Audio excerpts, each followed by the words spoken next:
L-aħħar lejla tas-sena fil-Belt se tkun ikkaratterizzata minn kunċert mill-isbaħ u li se jġib miegħu l-artista fama mondjali John Newman.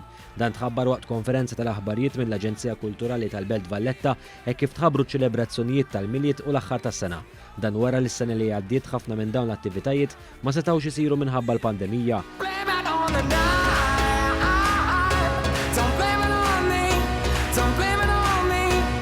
Dan kollu se jsir fl-ambitu tal-attività Christmas in the City li se tkun qed tibda mit-22 ta' Novembru u li propju tagħlaq f'lejlet l-ewwel tas-sena.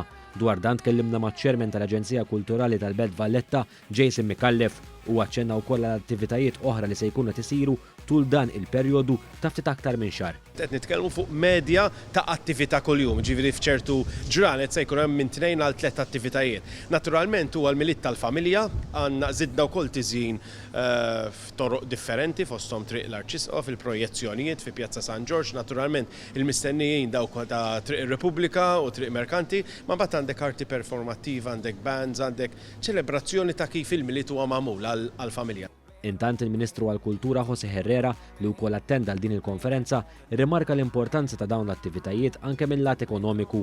Tenna wkoll l-aħħar kunċerti li saru b'udjenza kbira ma waslu għall-ebda żieda fil-każijiet ta' COVID-19 u bekk dawn l-attivitajiet jistgħu jsiru b'serħan il-moħħ.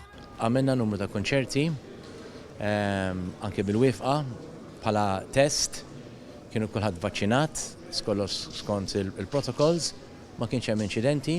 Ovvjament di tatna kuraġġ li nimxu qudiem u wara din is-sena ħanamlu kif konna nagħmlu qabel il-pandemija Christmas in the City. Nħeġġu n-nies li jattendu biħġarhom għal dawn l-avvenimenti.